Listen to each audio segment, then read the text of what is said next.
ำตกสายหมอกครับวันนี้ผมขายของหมดเร็วมากครับขายก๋วยเตี๋ยวครับหมดตั้งแต่ตอนเที่ยงครึ่งครับก็เลยชวนลุงฤดีว่าวันนี้เราจะไปเที่ยวไหนกันลุงฤดีปรึกษาว่าจะไปเที่ยวน้ำตกแม่สะป๊อกแต่เช็คดูแล้วที่บ้านแม่สะป๊อกน่าจะปิดครับก็เลยเปลี่ยนเส้นทางครับมาที่น้ำตกสายหมอกที่สะลวงอำเภอแม่ริมจังหวัดเชียงใหม่ครับ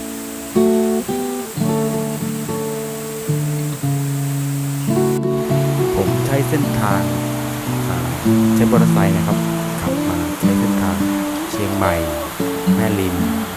สะลวงพระพุทธบาท400ครับ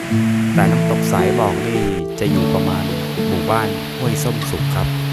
ก็อยู่สะลวงนะครับพอถึงหมู่บ้านห้วยส้มสุขก็จะมีแยก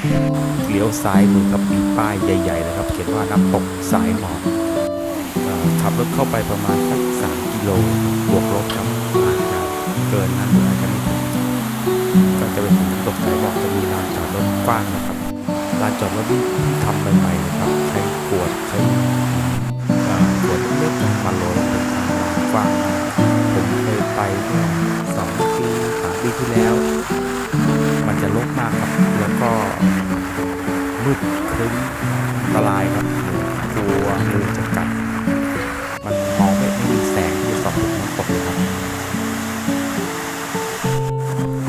น้ำตกสายหมอกจะมี7 ชั้นครับ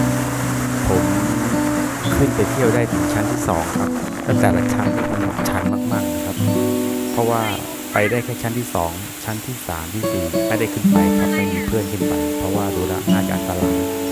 ถ้าจะขึ้นไปหลายๆชั้นนี้ต้องมีเพื่อนครับผมขึ้นไปถึงชั้นที่2ชั้น